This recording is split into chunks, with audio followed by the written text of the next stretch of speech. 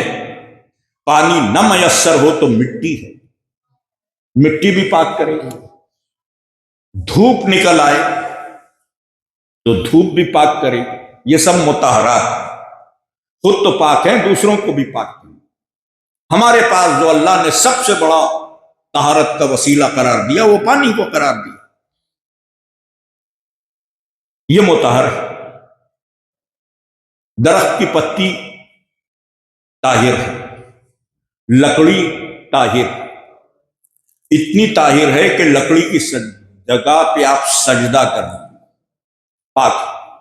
لیکن ہاتھ نجس ہو جائے تو یہ لکڑی، یہ پتی آپ کے ہاتھ کو پاک نہیں کرے، آپ کے ہاتھ کو پانی پاک کرے. تو پانی مطہر ہے. جیسے مادی دنیا میں جسم کو پاک کرنے کے لیے پانی ہے، ویسے ہی نفس و روح و دل و ضمیر کو پاک کرنے کے لیے اہل بیت. صلوات بھیجے محمد والے.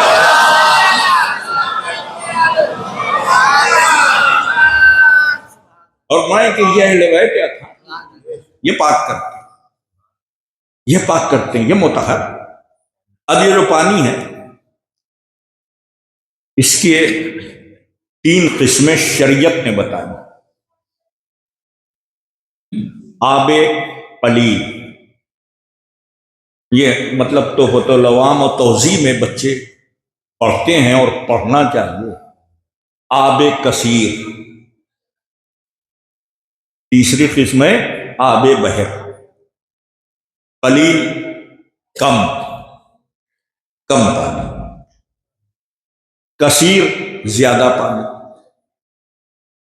آب بحر دریا کا پانی.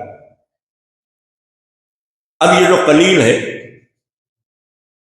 اس کا ایک پیمانہ بنایا گیا کہ 1 کر سے کم قلیل ہے، 1 کر سے زیادہ کثیر. کر 3.5 بالش لمبا چوڑا اور گہرا کوئی برتن ہو اور وہ بھرا ہو تو یہ 1 کر. یہ 1 کر پانی کثیر کے حکم میں. اس سے کم ہو تو قلیل. اس کو مثال سے سمجھ لیجئے کہ مسجد میں لوٹے رکھے رہتے، یہ لوٹے میں جو پانی ہے یہ آب قلیل. مسجد میں حوض بنا ہے وضو کرنے کے لیے، اب تو نہیں ہوتا، پہلے مسجدوں میں حوض ہوا کرتے. یہ جو حوض ہے یہ آب کثیر. اور باقی آب بحر دریا کا پانی. یہ 3 طرح کے پانی طہارت عطا کرتے ہیں، مگر فرق ہے 3. آب قلیل بھی پاک کرتا، آب کثیر بھی پاک کرتا، اور دریا کا پانی بھی پاک کرتا. آب قلیل پاک تو کرتا مگر نجاست کو قبول بھی کر لیتا. آب کثیر بہت دیر میں نجاست کو قبول کرتا. دریا کا بہتا پانی کبھی نجس نہیں ہوتا، قبول ہی نہیں کرتا. مثلا ہاتھ نجس تھا، جلدی میں تھے، آپ نے کہا لاؤ لوٹے میں ہاتھ ڈال دیں، تو یہ جو لوٹے میں آپ نے ہاتھ ڈالا تو ہاتھ تو نجس رہا، لوٹے کا پانی بھی نجس ہو گیا. وہی نجس ہاتھ آپ نے حوض میں ڈال دیا تو آپ کا ہاتھ بھی پاک ہو گیا اور حوض کا پانی آب کثیر میں پاک. اب ذرا سا آپ غور کریں کہ یہ جو حوض کا پانی ہے یہ کب تک پاک ہے؟ اگر اس میں گندگی ڈالی جاتی رہے اور اتنی غلاظت ہو جائے کہ اس پانی کی بو بدل جائے، اس کا رنگ بدل جائے، اب یہ بھی نجس، یہ بھی نجس. لیکن دریا کا پانی کبھی نجس نہیں ہوتا، ہمیشہ پاک ہوتا ہے۔ اب یہ جو میں نے مسئلہ بتایا یوں ہی تھوڑی بتایا، اب آپ اس کے پیچھے کا نقطہ بھی تو محسوس کریں۔ ہم اہل بیت کے چاہنے والے ہم ہوں کہ آپ، ہماری مثال لوٹے کے پانی کی ہے۔ کوئی شک و شبہ لے کے آئے تو عشق اہل بیت کے سطح میں ہم دور کر سکتے، لیکن کوئی بہت مضبوط سامنے والا ہو تو ہم بہک سکتے۔ بھئی اس نے زیادہ شک وارد کر دیے، ہم جواب ہی نہیں دے پائے تو ہم گمراہ بھی ہو سکتے۔ مگر جو ہمارے علماء ہیں وہ حوض کا پانی ہے، وہ آسانی سے زیر نہیں ہوں گے، مگر معصوم وہ بھی نہیں، بہک وہ بھی سکتے، اور بہکنے والے علماء کی بھی ایک تاریخ، بہک وہ بھی سکتے۔ تو ہم تو ہوئے لوٹے کا پانی، ہمارے علماء ہوئے حوض کا پانی، مگر جو اہل بیت اطہار ہیں دریا کا بہتا پانی۔ کیسا بھی شک ہو مطمئن کر کے بھیجیں۔ اب اور میں کہ یہ دریا کا پانی، یہ طہارت عطا کرتے ہیں نفس۔ بس آخری سوال اور میں مجلس کو مکمل کروں۔ اب یہ سوال پیدا ہو سکتا ہے کہ رسول اور آل رسول جب نفس پاک کرتے ہیں تو جو ان کے پاس آئے سب کیوں نہیں پاک ہوئے؟ بھئی یہ سوال پیدا ہوتا ہے کہ نہیں ہوتا؟ بھئی سب تو نہیں پاک ہوئے۔ آپ سامنے کی مثال میں ایک کلمہ، ایک فقرہ، ایک جملہ امام حسین کا خر کو نجاست سے نکال کے طہارتوں کے دریا تک لے آیا۔ ایک ہی جملہ تو ہے کہ تیری ماں تیرے ماتم میں بیٹھی، جس سے ایک جملہ کہا وہ اتنا پاک ہو گیا۔ جس کے سامنے 7 خطبے دیے، 1 2 نہیں 7، وہ عمر سعد نجس کا نجس رہا، اور اسے یہ نہیں کہا تھا کہ تم میرے لشکر میں آ گئے، کچھ نہیں کہا، تیری ماں تیرے ماتم میں بیٹھی۔ عمر سعد کو تو یہ آفر بھی دیا، عمر سعد مجھے قتل کر کے ہمیشہ کے لیے جہنم کیوں مول لینا چاہتا؟ اس کا سوال ہے حسین ابن علی۔ اس قدر مستحکم سوال تھا کہ وہ یہ نہیں کہہ سکا کہ آپ غلط کہہ رہے، تو اسے کہنا چاہیے تھا کہ نہیں آپ غلط کہہ رہے ہیں، آپ کو قتل کر کے جہنم میں کیسے چلے جائیں۔ اس نے کیا کہا؟ اس نے بے بسی کا اظہار کیا کہ فرزند رسول بتائیے میرے پاس راستہ نہیں ہے، میں کیا کروں، میں جکڑ لیا گیا۔ تو امام حسین نے اس سے کہا کہ تو یہاں سے نکل جا، یہ نہیں کہا کہ میری طرف سے آ کے لڑو، کہ بس تم یہاں سے چلے جاؤ، اگر تم چلے گئے تو حسین تمہاری جنت کا ضامن ہو جائے گا۔ یہ کہا، پھر اس نے سر جھکا لیا کہ میں چلا جاؤں تو میرا کوفے میں گھر ہے، بیوی بچے، ابن زیاد اسے جلا دے گا۔ تو امام حسین نے کہا کہ اگر تیرا گھر جل گیا تو میں حسین ابن علی اس سے بہتر گھر تجھے دوں گا، اپنی یمن کی جائیداد میں سے تجھے دے دوں گا۔ اب تو ہر طرح کا ایشورنس ہو گیا، لڑنا بھی نہیں، جان بھی نہیں دینا، چپ چاپ وادی کربلا سے نکل جانا، جو کچھ اس کے بدلے میں اس کے ساتھ ہوگا اس کا کمپنسیشن دنیا میں بھی ملے گا، یعنی گھر امام حسین دے گا۔ مگر نہیں جا سکا۔ کیوں نہیں جا سکا؟ نفس، قباست، ہوس، اگلی بات اس نے کہی مولا وہ رے کی حکومت. اب یہ جو رے کی حکومت ہے یہ رے کی حکومت نہیں، یہ نفس کی پیدا کی ہوئی ہوس ہے جو اسے جہنم کی طرف لیے جا رہی ہے. تو امام نے اس کا بھی انجام بتا دیا. تیرے نصیب میں ملک رے کے گندم نہیں ہے. تو اس نے مذاق اڑایا کہ میں جو پہ کام چلا لوں. ہوا وہی جو میرے مولا نے کہا تھا، ہوا وہی. امام حسین کی شہادت کے بعد جب حالات بدلے تو یہی عمر سعد کوفے کی گلیوں میں پاگلوں کی طرح پھرتا تھا، اور جب کوئی اس سے پوچھتا تھا کہ وہ تمہاری رے کی حکومت، تو یہ کہتا تھا والعصر ان الانسان لفی خسر، عصر کی قسم انسان گھاٹے میں ہے. گھاٹے کا احساس تو ہوا مگر گھاٹا ہو جانے کے بعد. کربلا یہی تو درس دیتی ہے کہ نقصان ہونے سے پہلے اپنی حفاظت کرو، ہلاک ہونے سے پہلے اپنے نفس کو پاک کرو. تو عزیزان اکرامی، کچھ پاک ہو گئے کچھ نہیں پاک ہوئے. اس کی کیا وجہ ہے بھئی؟ جب ان کے اس میں آئے تو سب کو پاک ہونا چاہیے. زن فاحشہ زندان میں آئے تو عبادت گزار بن جائے. پاک ہو گئی کہ نہیں؟ آئی تھی امام پر الزام تراشی کرنے، نکلی تو تسبیح الہی پڑھتی، وہ پاک ہو گئی. اور وہ جمل پہ بیٹھ کے علی سے لڑنے آ گئی. دونوں عورتیں ہیں مگر دونوں کے کردار کتنے جدا جدا ہیں. ایک پاک ہو گئی ایک نہیں پاک ہو پائی. کیوں؟ بس ایک مثال اور مجلس مکمل ہوگی. دیکھیے، پاک وہی چیز ہوگی کہ جس میں پاکیزگی قبول کرنے کی صلاحیت ہے. ہر چیز نہیں پاک ہے، ہر چیز نہیں پاک ہے. ہم آپ اگر نجاست طاری ہو جائے تو دریا میں غوطہ لگا لیں، نکلے پاک ہو گئے.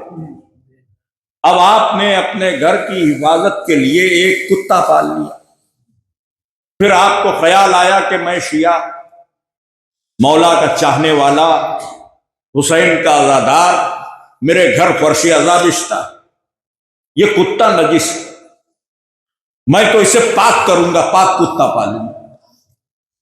اب آپ کتے کو پاک کرنے کے لیے دریا تک لے گئے، آپ ڈبو رہے ہیں کتے کو. ایک غوطہ پاک کرتا نا 1 کروڑ بار ڈبو کے نکالیے. جب وہ بدن کو جھٹکا دے گا تو آپ کے لباس پہ جو چھینٹیں آئیں گی وہ آپ کے لباس کو نجس کر دیں. تو لاکھ ڈبوئیے کتا نہیں پاک ہوتا. اچھا، کتے کو ڈبو دینے سے دریا نجس بھی نہیں ہوتا. یہ بات ذہن میں رہے کہ اگر کتا پاک نہیں ہو رہا ہے تو دریا ناپاک نہیں ہو رہا ہے. بس یوں ہی سمجھ لیے کہ بزم پیغمبر میں جن کے نفس کتوں جیسے تھے زندگی بھر بیٹھے رہے. صلوات علی محمد علیہ وسلم.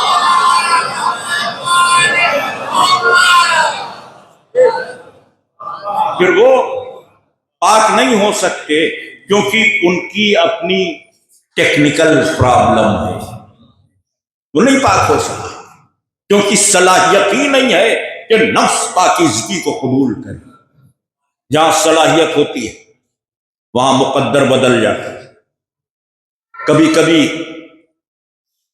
پیدائشی معاملات انسان کو پاک نہیں ہونے دیتے، کبھی کبھی حسب و نسب کے معاملات انسان کو پاک نہیں ہونے دیتے. اور صرف یہیں تک محدود نہیں، صرف یہی نہیں کہ کوئی جائز طریقے سے دنیا میں نہیں آیا تو وہی ناپاک رہ جائے، یعنی اس کا نہ علی کی محبت نہ قبول کر سکے. نہیں، ایک معاملہ امام حسین نے سمجھایا. جب خطبہ دے رہے تھے تو ارشاد فرمایا کہ تم پر میری بات کا اثر اس لیے نہیں ہو رہا ہے کہ تمہارے پیٹ مال حرام سے بھرے ہوئے. سب کچھ ٹھیک ہو لیکن اگر مال حرام کھانے کی عادت آ گئی تو اس مال حرام کا اثر یہ ہوتا ہے کہ دل سے محبت اہل بیت گھٹتی جاتی ہے، ہوس دنیا غالب آتی جاتی ہے۔ تو طہارت نفس وہ بنیادی چیز ہے، وہ بنیادی چیز ہے کہ جو آپ کو کامیاب بناتی ہے، اور نفس کی طہارت کا وسیلہ صرف محمد و آل محمد۔ جتنا دل میں اہل بیت کی محبت اترتی جاتی ہے اتنا نفس پاک ہوتا چلا جاتا ہے۔ بس ان کی محبت دل میں اتر جائے، اور جب ان کی محبت سے دل لبریز ہو جاتا ہے تو پھر پچھلی زندگی ورق سادہ ہو جاتی، کوئی حیثیت نہیں ہے۔ اس کی کتنی مثالیں دی جائیں۔ نجاستوں کے سمندر میں تاہو حسین لب کوثر لے آئے، قباستوں کی دنیا میں رہتے تھے زہر قین، حسین دائرہ ایمان میں لے آئے۔ اب کہیں گے یہ لوگ مسلمان تھے، ذرا سا راستہ بدلا۔ آئیے ہم ایک ایسے کردار کا ذکر کریں کہ جہاں اسلام ہی نہیں، عیسائیت ہے۔ جناب وہب کلبی مسلمان ہی نہیں، نہ زندگی میں نماز ہے، نہ روزے ہیں، نہ سجدے ہیں، نہ عبادتیں۔ اسلام کتنے دن کا؟ بس 1 مہینے، اس سے زیادہ کا نہیں۔ اس 1 مہینے کے اسلام کو حسین ابن علی نے اتنا گراں بنا دیا کہ وقت کے آئمہ نے وہب کو بھی سلام کیا۔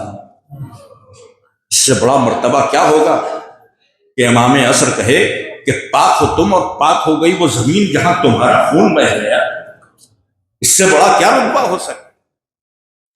اس بلندی پر انصار حسینی ہیں کہ جہاں رسول انبیاء ما سبق رشک کی نظروں سے شہدائے کربلا کو دیکھ، جس مرتبے پر یہ مرتبہ عشق حسین نے دی،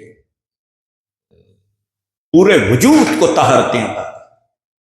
مجلس مکمل ہو گئی، ایک مرحوم، ایک مقبول، ایک محب اہل بیت، ایک حسین کے عزادار کی مجلس۔ خدا شاکر بھائی مرحوم کو کروٹ کروٹ جنت نصیب کرے۔ زندگی شغل اذا میں گزری، جب جب میرا اورنگ آباد جانا ہوا تو بڑی قربت رہی ان سے، کیونکہ ان کا تعلق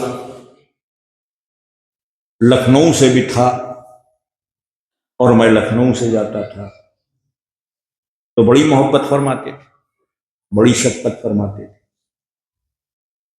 جب پر سال نہیں ملاقات ہوئی، میں گیا تو خرم میاں کو دیکھا، ان کو نہیں دیکھا، تو میں یہی سمجھا کہ شاید علیل ہے، مگر جب میں نے اپنے میزبان سے پوچھا تو پتہ چلا کہ اللہ کو پیارے ہو۔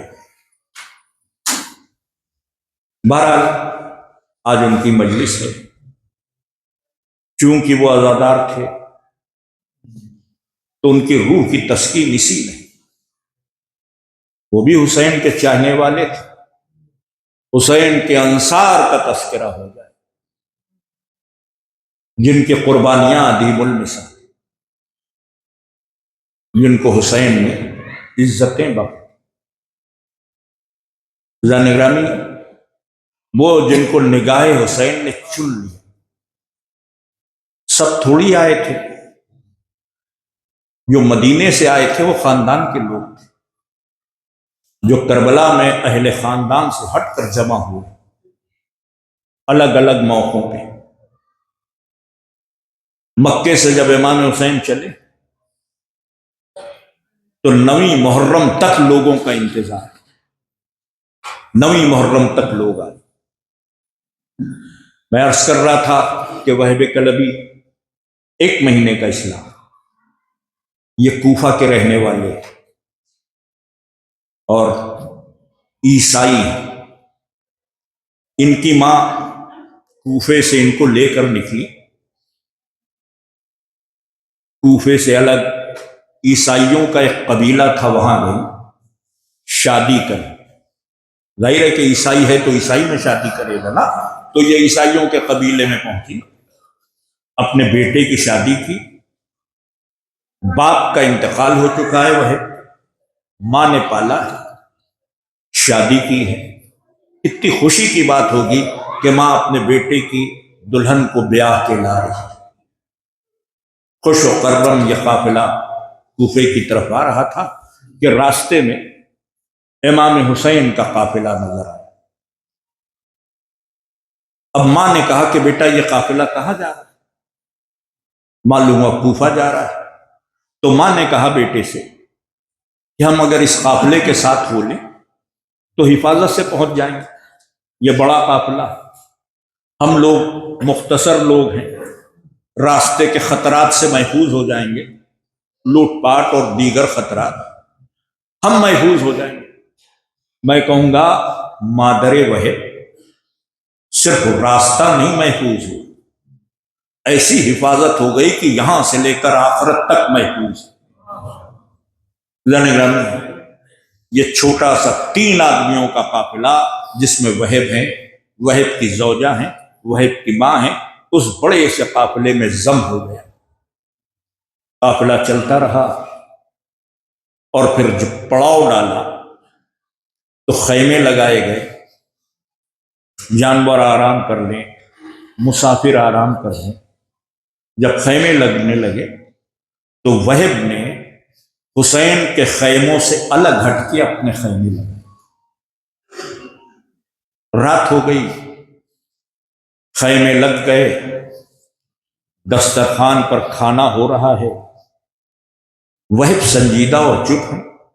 ان کی ماں بول رہی، اے بیٹا وہب، ایسے اچھے لوگ تو میں نے دیکھے ہی، بیٹا میں تو عورتوں میں رہی، اتنا اخلاق میں نے آج تک زندگی میں دیکھا ہے۔ ایک بی بی ہیں جن کو سب سیدہ زینب کہتے ہیں، وہ بی بی جب بات کرتی ہیں تو ایسا لگتا ہے کہ کوئی مہربان ماں اپنے بچوں سے مخاطب۔ اب وہ بی بی کا قصیدہ پڑھا، وہب کی ماں، وہب چپ چاپ۔ پھر آخر میں وہب کی ماں نے کہا جی چاہتا ہے پوری زندگی ان کے ساتھ گزار۔ اب وہب بولے اماں صبح ہم اس قافلے کا ساتھ چھوڑ دیں گے۔ اب چونکنے کی باری وہب کی مادر گرامی کی تھی۔ چونکی کیوں؟ کیا یہ اچھے لوگ نہیں؟ وہب نے کہا نہیں اماں، یہ شریف نہیں، یہ اشرف لوگ، عرب ان کی شرافت کی قسمیں کھاتے، ان سے بہتر روئے زمین پر کوئی نہیں، پھر کیوں ساتھ چھوڑ دو گے؟ اماں ان کی شرافت ان کی دشمن بن گئی، میں دن بھر قافلے کے ساتھ رہا، دنیا ان کی دشمن، یہ جہاں جائیں گے مار ڈالے گا، اس لیے ہم ساتھ چھوڑ رہے۔ بس وہب کی ماں کی تیوریوں پہ بل آ گئے، بیٹا میں نے کیا یہی تعلیم دی؟ بیٹا شریف لوگوں کو مصیبت میں تنہا نہیں چھوڑا جاتا، اگر یہ مصیبت میں ہے تو ہمارا فرض ہے کہ ہم ان کی مدد کریں۔ وہب نے کہا اماں میں تو آپ لوگوں کے لیے کہہ رہا تھا، کہا نہیں جو سب کا حال ہے وہ ہمارا حال، اب ہم ان کا ساتھ نہ چھوڑیں۔ بس یہ گفتگو ہو رہی تھی کہ قدموں کی آہٹیں سنائی تھی اور در خیمہ پر آ کر یہ آہٹیں رک گئی۔ ایک آواز آئی چچا وہب۔ وہب نے خیمے کا پردہ ہٹایا، باہر آئے تو کون تھا؟ شہزادہ علی اکبر۔ وہب نے قدموں پہ سر رکھ دیا، میرے شہزادے آپ نے مجھے چچا کہا؟ جناب علی اکبر نے فرمایا کہ میرے بابا نے یہی حکم دیا تھا کہ آپ کو چچا کہہ کر آواز، آپ کو بلایا ہے بابا نے، جناب وہب جناب علی اکبر کے ساتھ حسین کی خدمت میں آ گئے، ہاتھوں کو جوڑ کر کھڑے ہو گئے۔ حسین ابن علی نے آواز دی، وہب کیا سوچا ہے، کیا فیصلہ کیا ہے؟ سر جھکا کر وہب نے کہا کہ اب یہ زندگی آپ کے قدموں پہ قربان ہو جائے۔ بس ایک اشارہ دیا مسکرا کے امام حسین، وہب میں چاہتا ہوں کہ مرنے کے بعد بھی تم ہمارے ساتھ رہو۔ بس وہب سمجھ گئے، آگے بڑھے، ہاتھوں کو بوسہ دیا، بیعت کی، کلمہ پڑھا کہ آج سے جو دین آپ کا ہے وہی میرا۔ بس یہ وہب کا اسلام، یہی وہب کی زوجہ کا اسلام، یہی وہب کی مادر گرامی کا اسلام ہے۔ اب یہ کارواں حسین کے ساتھ ہے، اب جو مصیبتیں حسین کے کارواں پر ہیں ان سب مصیبتوں میں یہ بھی شامل۔ دوسری محرم کو کربلا پہنچنا، خیموں کا دریا پہ لگنا اور پھر دریا سے ہٹ جانا، وہ بھی ساتھ ساتھ، یہاں تک کہ شب عاشور آ گئی۔ حسین کی زندگی کی وہ آخری رات کہ جس رات بی بی زینب یہ کہہ رہی تھی کہ سحر نہ ہو کل اماں کا بھرا گھر اجڑ جائے، وہ شب عاشور آ گئی۔ شب عاشور میں آپ نے سنا کہ ماؤں نے اپنے بچوں سے کہا کہ کل حسین پر اپنی جان قربان کر دینا، تو صرف بی بی زینب مولا محمد سے نہیں کہہ رہی تھی، وہب کی ماں نے وہب سے کہا کہ میرے لال اگر کل آقا حسین پر جان نہ قربان کی تو میں تجھے دودھ نہ بخشوں گی۔ اور وہب یہ کہہ رہے تھے کہ اب ماں کل جنگ کی اجازت تو ملنے دیجئے۔ رات ڈھل گئی، صبح ہو گئی، اور نماز صبح کے ساتھ عمر سعد نے پہلا حملہ کروایا۔ پہلا حملہ 5000 سپاہی روانہ کر دیے کہ حسین کے لشکر کو تہوبالا کر دیا جائے۔ پہلی جنگ ہی جنگ مغلوبہ۔ اب یہ جو 5000 کے سپاہی ادھر سے چلے تو غازی کی حکمت عملی اور مولا عباس کے زیر نگرانی حسینی جابازوں نے ان سپاہیوں کو تلوار کے گھاٹ اتار دیا۔ 5000 میں سے تاریخ میں لکھا کہ ایک بھی لوٹ کر ادھر نہ گئے، پورے 5000 حسین کے جابازوں نے قتل کر ڈالے۔ 5000 وہ تو مارے گئے مگر ادھر بھی 20 شہید ہو گئے۔ لاکھوں میں 5000 کم ہو جائیں کوئی بات نہیں، لیکن 72 میں 20 کم ہو جائے بڑا دشوار مرحلہ تھا۔ حسین اپنے انصار کے لاشوں پہ بیٹھے ہوئے نوحہ پڑھ رہے تھے، واغفر لنا و ناصرا، آئے مددگاروں کی کمی۔ لنگرامی اب مبارز طلبی کی جنگ تھی، ایک جاتا تھا ایک آتا تھا، ظہر کا وقت نہیں آنے پایا تھا کہ وہب کلبی کو اجازت مل گئی۔ بس آپ رو لیے، یہی آنسو بہترین اثار ثواب ہے۔ مجلس مکمل ہو گئی۔ اب جب وہب کو اجازت ملی تو وہب خیمے میں اپنی ماں کے پاس آئے، اماں مولا نے اجازت دے دی، میں جا رہا ہوں، اماں جب میں خون میں ڈوب جاؤں گا تو تم راضی ہوگی؟ اللہ اللہ کیا ماں ہے کربلا کی۔ نہیں میرے لال وہب، جب تک تمہارا سر تن سے جدا نہ ہو جائے گا یہ ماں نہیں راضی ہوگی۔ وہب تم جانتے ہو حسین زہرا کے لال، آج ان پر قربان ہو جاؤ۔ لنگرامی وہب نے ماں سے کہا ماں جو تم چاہتی ہو وہی ہوگا۔ اب وہب چلنے لگے اور جیسے ہی در خیمہ پر پہنچے تو اس زوجہ نے دامن تھام لیا جو چند دن پہلے آئی، ابھی بیاہ کے آئی۔